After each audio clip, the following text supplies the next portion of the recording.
I can just tell you, what Dalvin meant to me, not only in year one, as one of our core leaders of our team, but also just the impact he had on the field.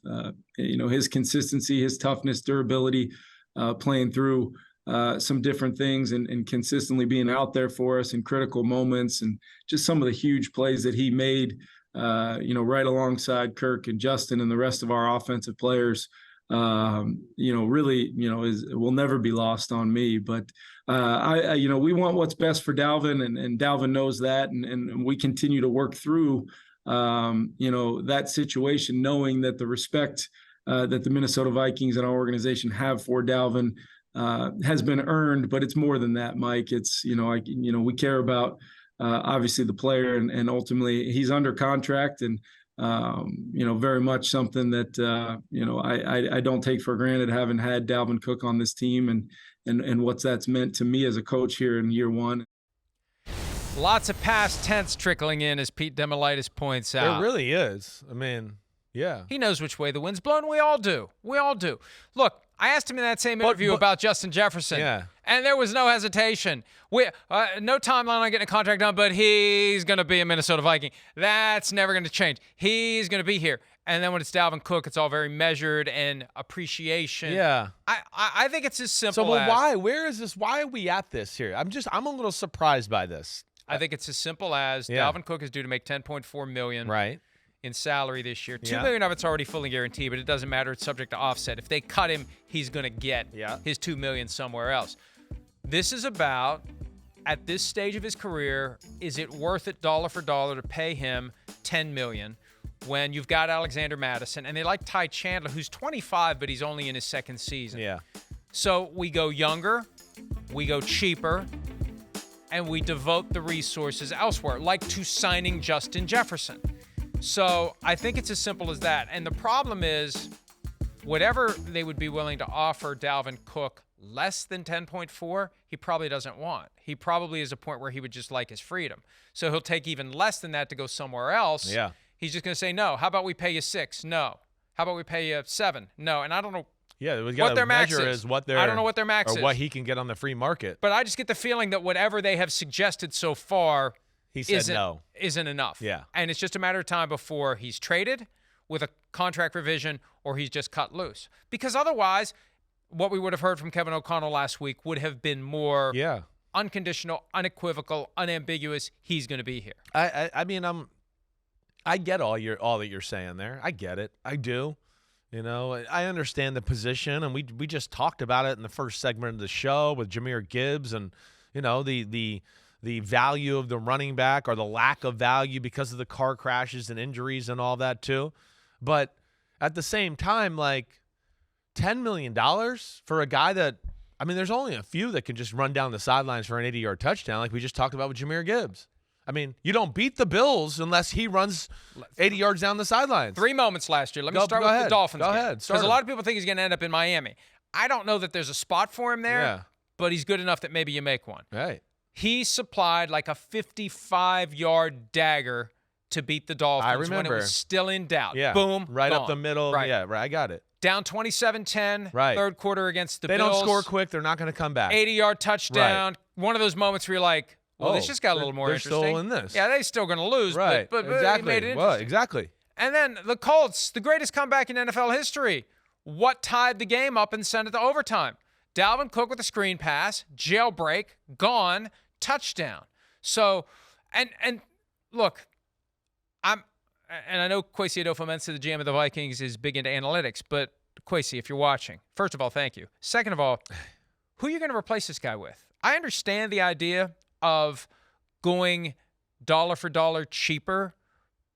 And I know that when Dalvin Cook has been injured over the past few years, Alexander Mattison has done a good job. He has. He's still not that home run hitter. And maybe they think they can get by without. They got Mattison signed to a very favorable deal, not much money there.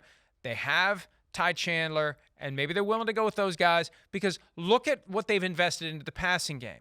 Maybe the message here is we're really not going to be running it all that much.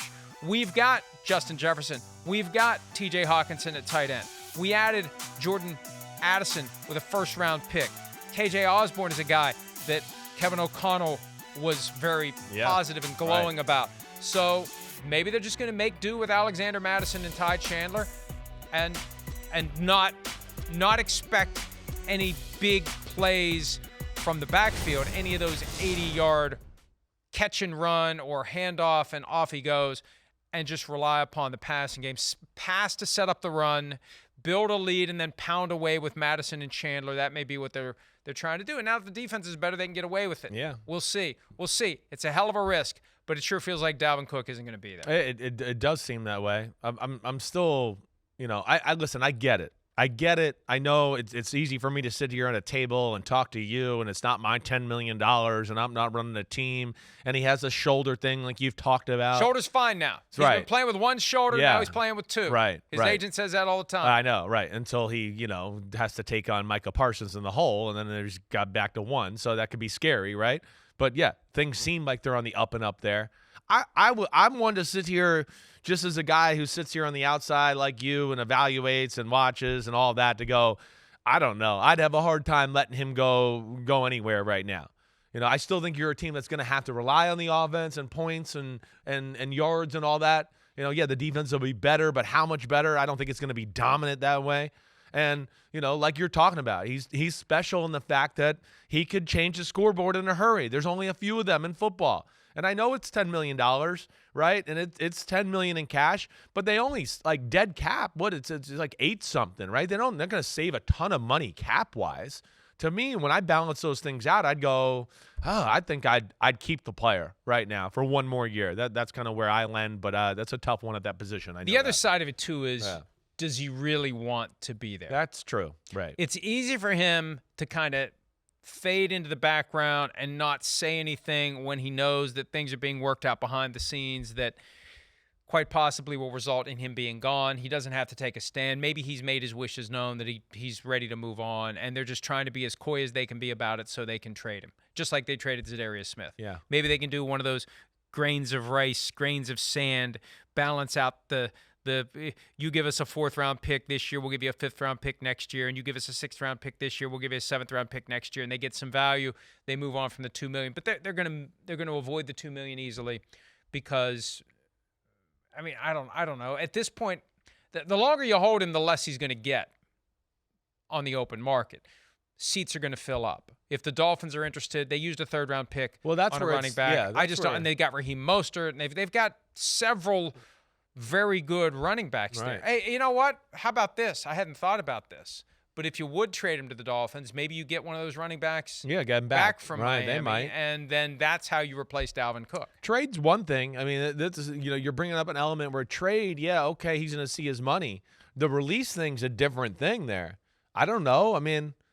Was he going to get released and get a $10 million payday from somebody on an open market? I don't know if that'll happen either. And I'm not sure if he's traded, he walks through the door with his contract as is. I think he's going to have to redo his contract, which complicates the trade. Yeah, I would think that's a possibility. Or if it stays as is, does the team that wants to trade for him ask the Vikings to pay a little bit of the contract altogether? I think there's a lot of things that are probably on the table here as far as figuring this situation out. But where he ends up, all that, hey, we know it's down the downward slope, but damn, this is still one of the most explosive running backs in all of football. Hi, it's Mike Florio. Thanks for watching PFT on YouTube. Hit subscribe for the latest news and analysis from Pro Football Talk.